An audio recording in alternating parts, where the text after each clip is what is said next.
We are live and on the record. Hear ye, hear ye, hear ye. All persons having anything to do before the Honorable, the Justice of the Massachusetts Appeals Court, now sitting virtually, within and for the Commonwealth, draw near and give your attention, and you shall be heard. God save the Commonwealth of Massachusetts. Court is open.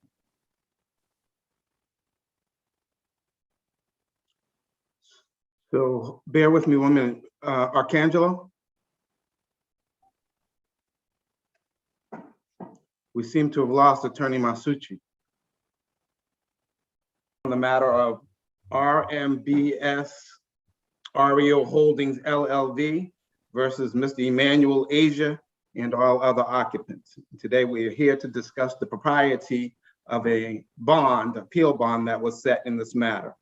Mr. Asia, you'll have the floor first, and you get 15 minutes to make your argument. There is no rebuttal. After you get to make your presentation, Attorney Masucci will have an opportunity, and he'll have 15 minutes as well with no rebuttal. Does everybody understand? Yes, Your Honor. Yes, Mr. Asia, you have the floor, sir. Okay. Thank you, Your Honor. First of all, I have to say English is not my first language, so if I speak so fast, please pull me back. If I speak so slow, let me know, please. Okay, you're doing fine. Thank you. Thank you, Your Honor.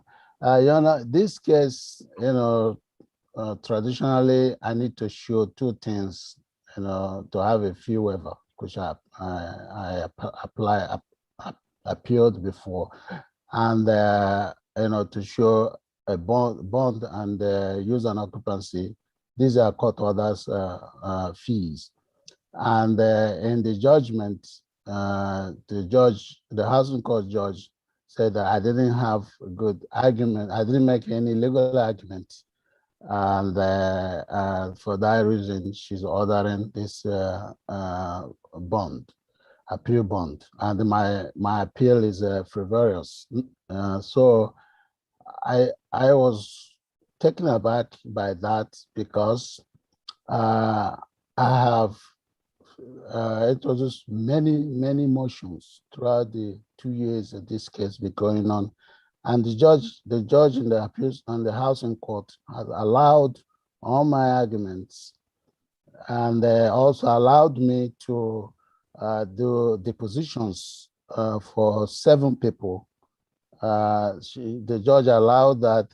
The judge also allowed a lot of the motions that I put forward. The judge allowed them. So it means that my case is not frivolous case. It means that the court acknowledged the importance of the arguments that I have made so far in this case.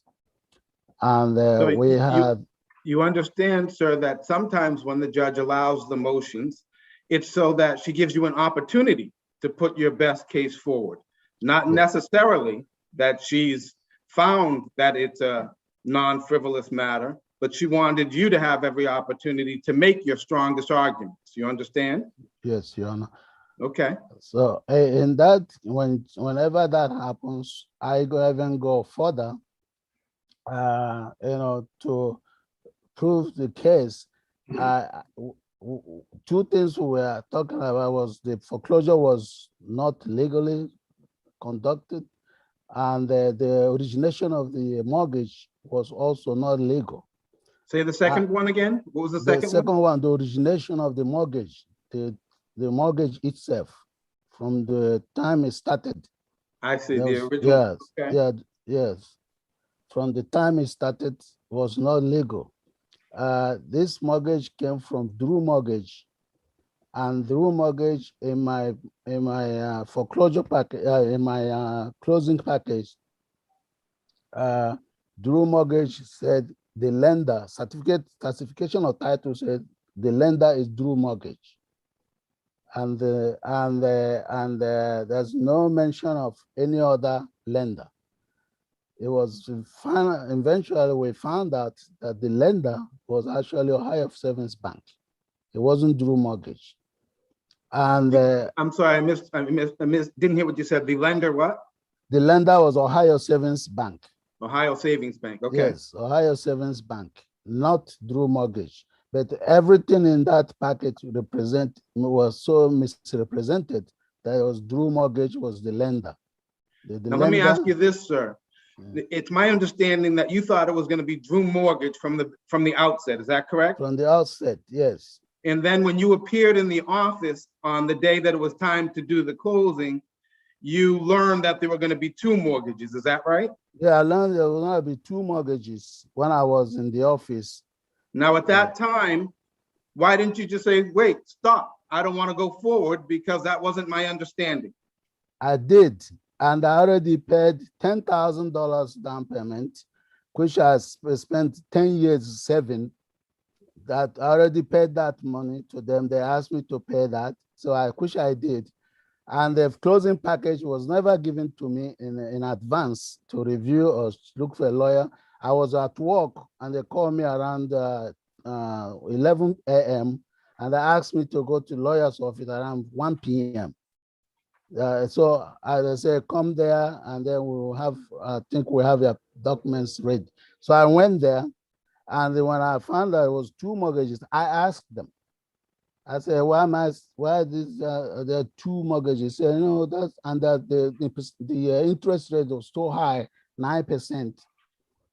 And the monthly payment was so high. I told him, I said, this monthly payment is too high for me. He said, no, don't worry, within 1 year, and I will have to redo it again for you, so we'll bring it down. So I was uncomfortable signing it that day. So I was more like cornered. I have 3 lawyers sitting there, and I was just, I said, okay. They said, you have to do this, and then within 1 year, we're going to work on it for you. So I went ahead and signed it. Under that, I wasn't happy. Even when I wasn't happy, the lawyer, the Drew Mortgage lawyer, asked me, I said, why are you looking sad? This is the day you're getting a new house. I'm supposed to be a happy man. Then I explained to him, I said, I don't like the way this is put together. And so that was at that time, did you ask them to stop and say, I'm going to go and consult with an attorney? I don't want to go forward today. No, I didn't say it that way, but I was showing it. My demeanor was not, somebody that's happy getting a house. So that's the way I showed it, not in words, but I was showing it that I really uncomfortable with this. So from that moment, and I was making payments and things until I started to have family problems. My mother got cancer, died. Sorry to hear that. Yeah, thank you. And then my sister got cancer and died too. Last period. Sorry. Okay, take your time.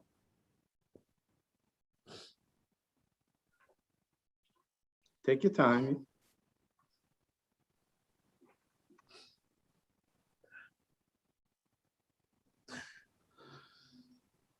That cost everything. Cost me everything. Cost me my job at that time because I was leaving work, taking care of my sister. And my job couldn't give me more time. And I said, I can't choose between job and my sister's life. So I decided to take care of my sister. And she had a surgery, a humans, and she died in that surgery. So I had to take the body back to Nigeria. So a lot of things happened that period that changed my life so much. I understand. Take your time. Even when I had an issue and I asked for modification, they did the modification. They did? But I still couldn't afford it because it's still high. Because of the mortgage was so, the principal mortgage was so high, it was over 300,000. And they even, before that, what they approved, gave me pre-approval was 250,000. And I was looking for a house for that. for 250,000. So when I got this house, it was 300 and something thousand, and I called them. I said, you know, the house I have is more than that. So what about the interest rate and everything? They told me, okay, we're gonna take care of that. Don't worry. And they also the ones that gave me an agent. So I didn't have my own agent. It was the agent from Drew Mortgage that helped me look for the house, did all the paperwork. So I had no experience. I never bought a house before. I had no experience in anything about mortgage. So I relied on, you know, foolishly I relied on them because I thought they were helping me. Mm. Yeah. So, so since then, when the foreclosure happened, they told me that they are, you know, the foreclosure, they will be coming to my house to do the foreclosure. That July, I was home. That was July 2017, is that right? 2017, yes. It was Okay. July 2017. It was a Friday. I was home. I didn't go anywhere. I had a seat. It was a nice weather. As I sat outside, I told my family, I said, they said they're gonna come here and do a foreclosure. So I'm gonna sit outside and meet with them. So I was outside the whole day. Nobody came. Nobody came here. Nobody, you know. So my wife You was were under the impression that they'd be coming out to your home that day? Yes, they'll be Okay. coming out to my home that day. So I was outside. I was actually sitting outside, and then there was this heavy sun. So I went under the tree that's in front of my house, so I can still see the outside. So you know, later in the evening, I told my wife, I said, you know, they didn't come. So what's going on? So I thought the division of banks had asked them to delay that, because I talked to the division of bank. They told me they're going to contact them to see they would delay it for 30 days, because I was working with an organization in Boston that want to buy back the house and give it to me in a lower rate. Yeah, so I was working with them in Boston. So I thought all that what happened, so they didn't do the foreclosure that day, that Friday. On Monday morning, I saw two guys came to my house and told me that they own this house. I should move out. So, and the police have the record. I told them, I said, you know, can you leave my house? I don't know who you are. And I said, I'm gonna call the police. The police, luckily police was passing by. I called the police, they came. And the police has a record of that. I have the number the police assigned to that case, but they didn't really talk to. So the police told them they have to go through the court to do anything. So because they came here, tried to force me out because I didn't know who they were. And the police told them, you need to go through the court for anything you have to do. So now, I don't want to interrupt you. I just want to caution you that you only have about 3 minutes left, but I'm going to give you an extra minute because we had a little technical difficulty. Okay, Your Honor. Thank you. Okay. So when those people on that Monday they left, later in the evening, another set of people came and they put something on my door that now they own this house. Another set of people, not the first two people. So I started to ask questions. What happened? Because I was here waiting for them to come. I called Division of Bank. The Division of Bank told me that the bank, New York Community Bank, bought bought my house back. So they didn't sell it to a third party, they bought it back.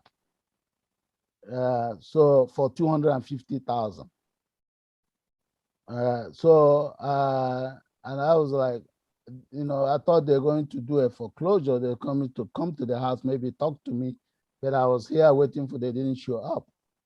So it was later when I started this case, when they sued me, it took them 2 years. 2 years from the time they foreclosed to actually try to claim the property. This foreclosed.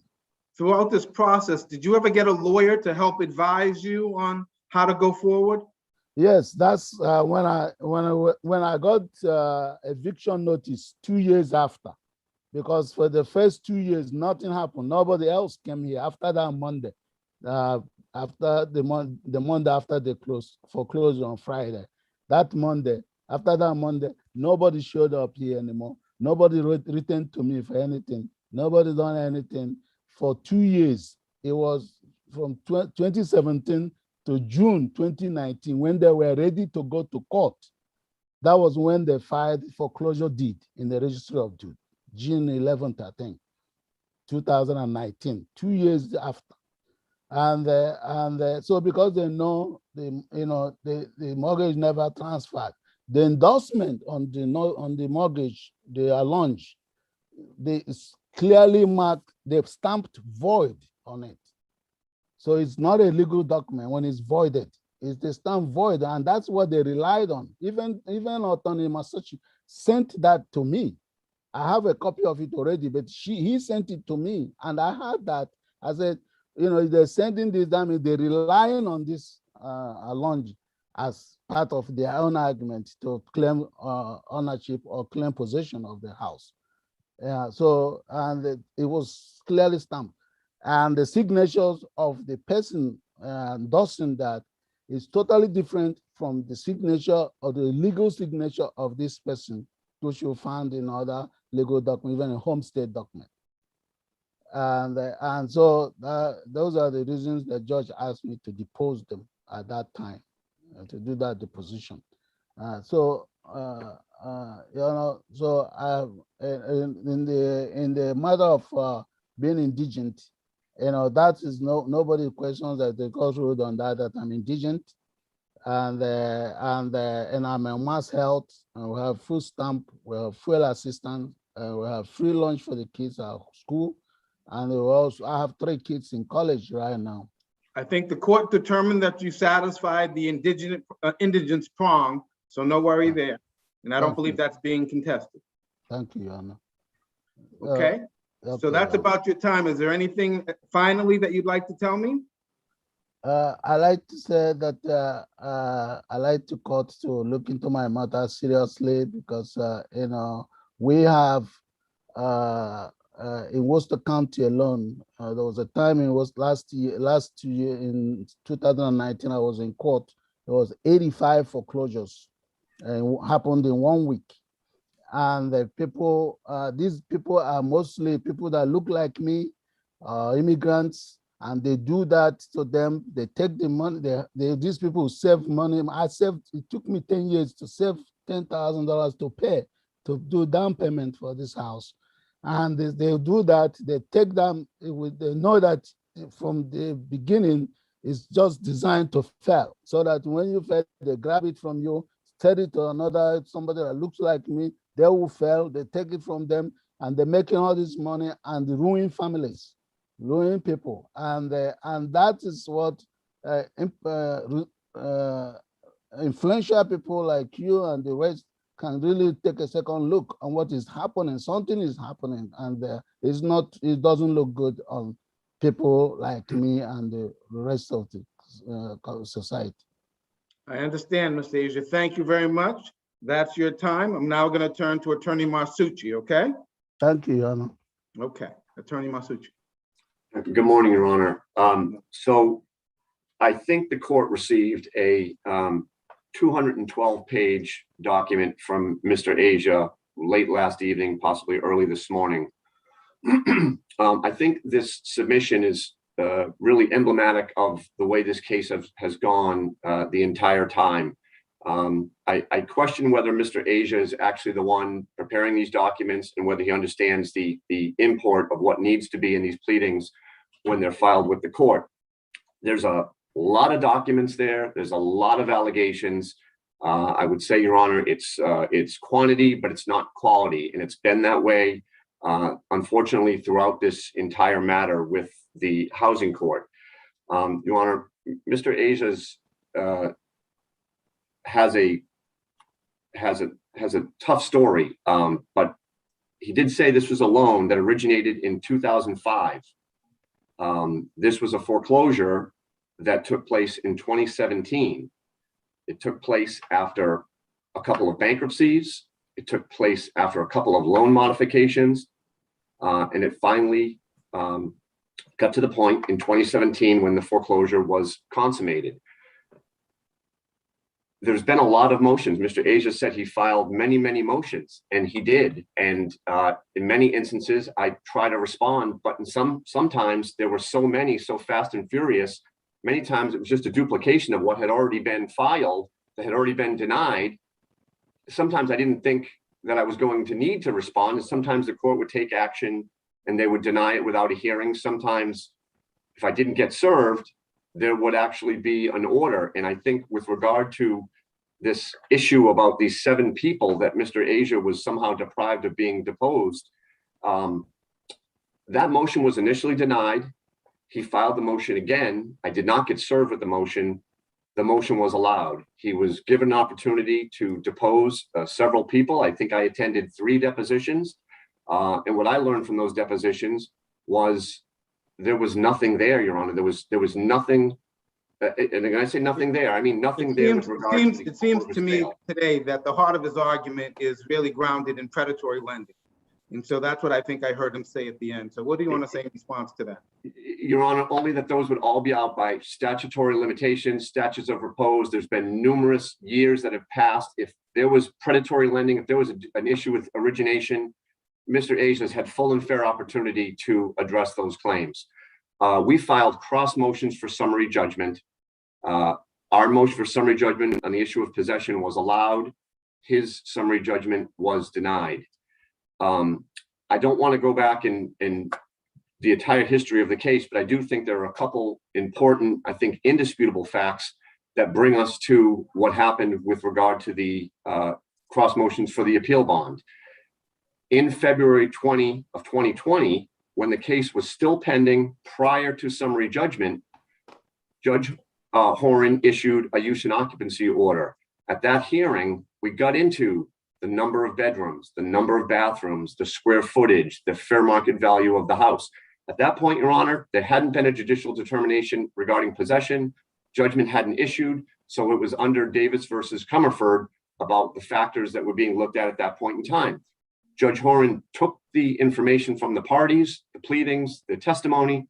She determined $1,500 was a fair and reasonable amount at that time for the case to, really the only issue is if the payment wasn't made, he was going to lose his right to a jury trial. He wasn't going to lose the case, he was going to lose his right to a jury trial.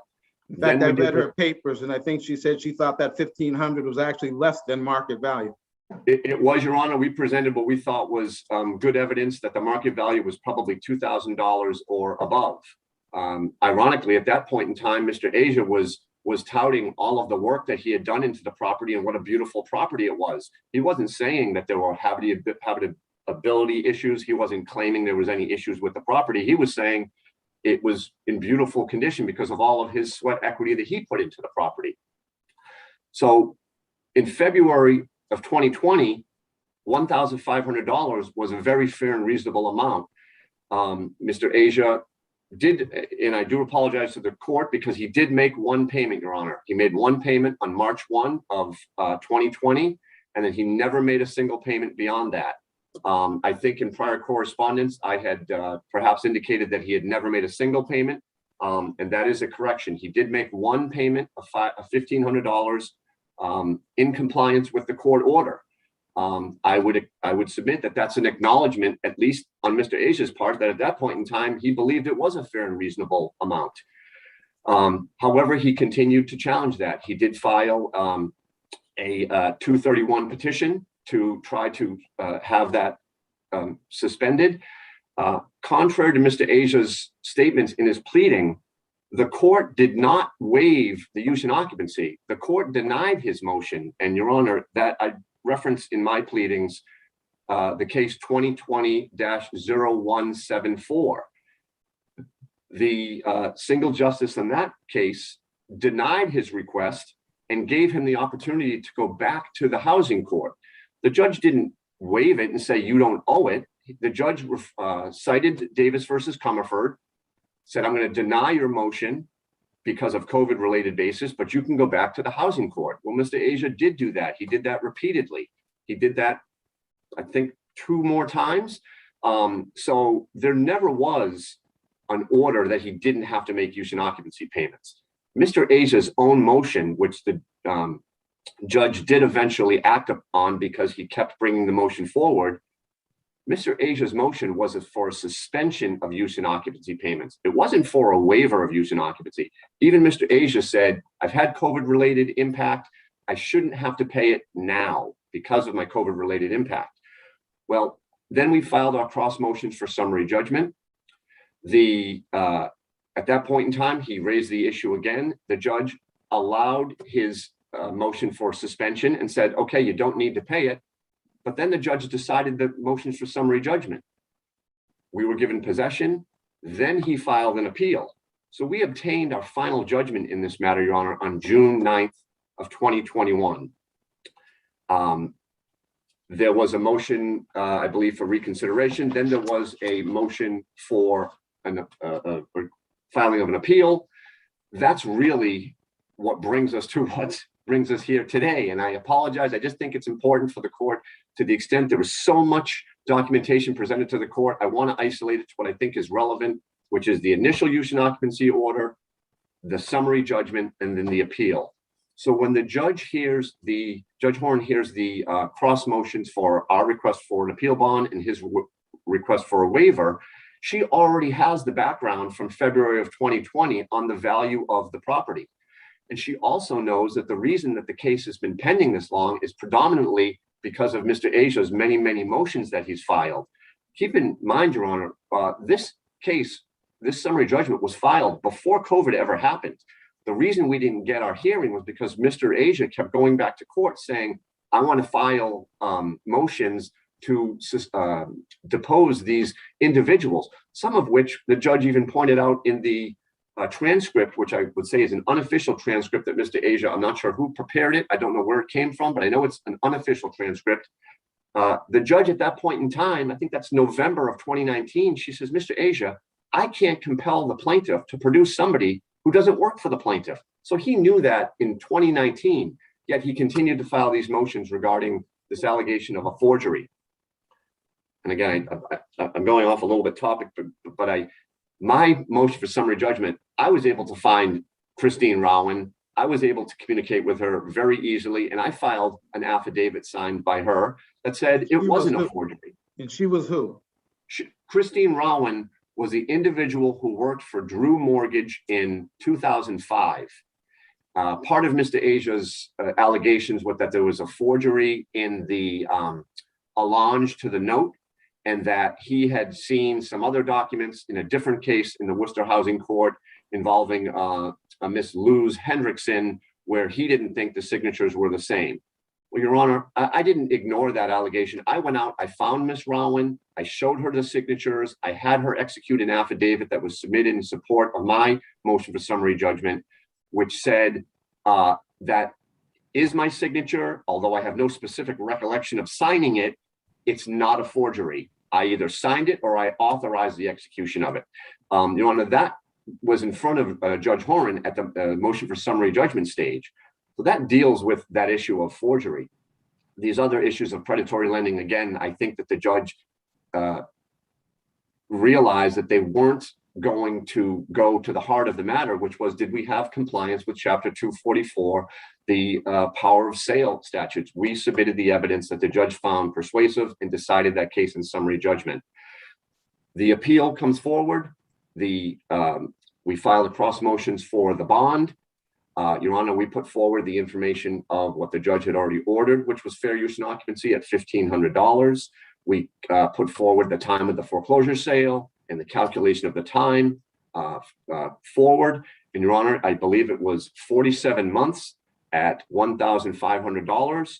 And that was how the judge calculated the bond of $70,500. And she ordered use and occupancy payments to be paid directly to us.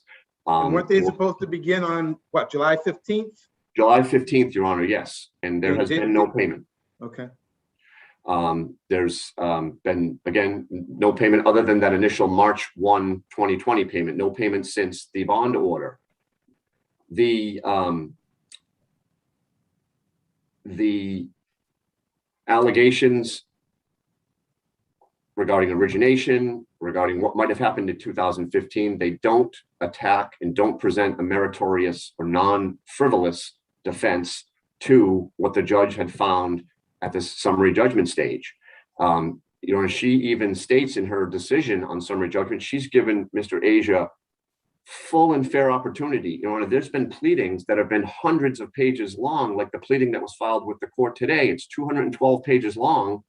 There's nothing in there that's new. There's not, well, I strike that. There are things that are in there that are new, but there aren't things that are in there that are relevant that were presented to the judge at the time summary judgment was decided. So she never would have had an opportunity to even review those. But I would submit, I didn't hear anything today that goes to any allegation of lack of compliance with Chapter 244. There's affidavits that were filed about how the auction took place, when it took place. Mr. Asia was in the room as depositions of the auctioneer and the witness, and they remembered his house specifically. And so while I am sympathetic to the plight of potentially people that were victims of the predatory lending, Mr. Asia has been in this home since 2005 and has not made a payment for a substantial amount of time. By his own admission, he wasn't able to make the mortgage payment shortly after the loan was originated, but he's been there since 2005. He's had opportunities to litigate through bankruptcy and adversary proceedings when he did have counsel. He did not do that. He's had opportunities when issues for loan modification, he's taken the benefit of those loan modifications and has remained in the property. My client continues to pay taxes, insurance, and in some cases, perhaps significant sanitary code issues. I believe Mr. Asia indicated that there was perhaps a leak of some sort, and I think somebody may have gone out to address an issue with the roof, if I remember correctly. Again, Your Honor, this has been a long case. This case originated in 2019, and I think I counted 22 motions perhaps filed by Mr. Asia, if my count was correct. And there's just nothing here that's a non-frivolous defense to the validity of the foreclosure sale. The foreclosure sale was conducted in compliance with all applicable law.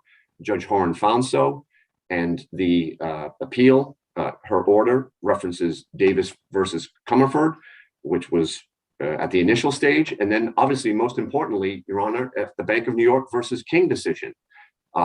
Interestingly, Mr. Asia, or whoever's helping him with these pleadings, says, oh, well, don't worry about Bank of New York versus King. We're not making our request under Bank of New York versus King. Well, Your Honor, Bank of New York versus King is the only case that probably matters in this situation. And Your Honor, I see I'm close to the end of the time, so I would just close with the one final thought in Davis, Bank of New York versus King, that the court repeatedly said the purpose was to deter frivolous appeals and to provide compensation for the plaintiffs for loss of the property during the appeal. That's what we requested. That's what Judge Horan ordered, and we think that is the proper decision in this matter. Thank you, Your Honor. Thank you, Attorney Marsucci, and thank you, Mr. Asia. That concludes this morning's hearings. I assure you that I will look, as you've requested, Mr. Asia, closely at the matter, and I will take the matter under advisement. Thank you both. That concludes this morning's hearing. Thank you, Thank you, Your Your Honor. Honor. Bye-bye.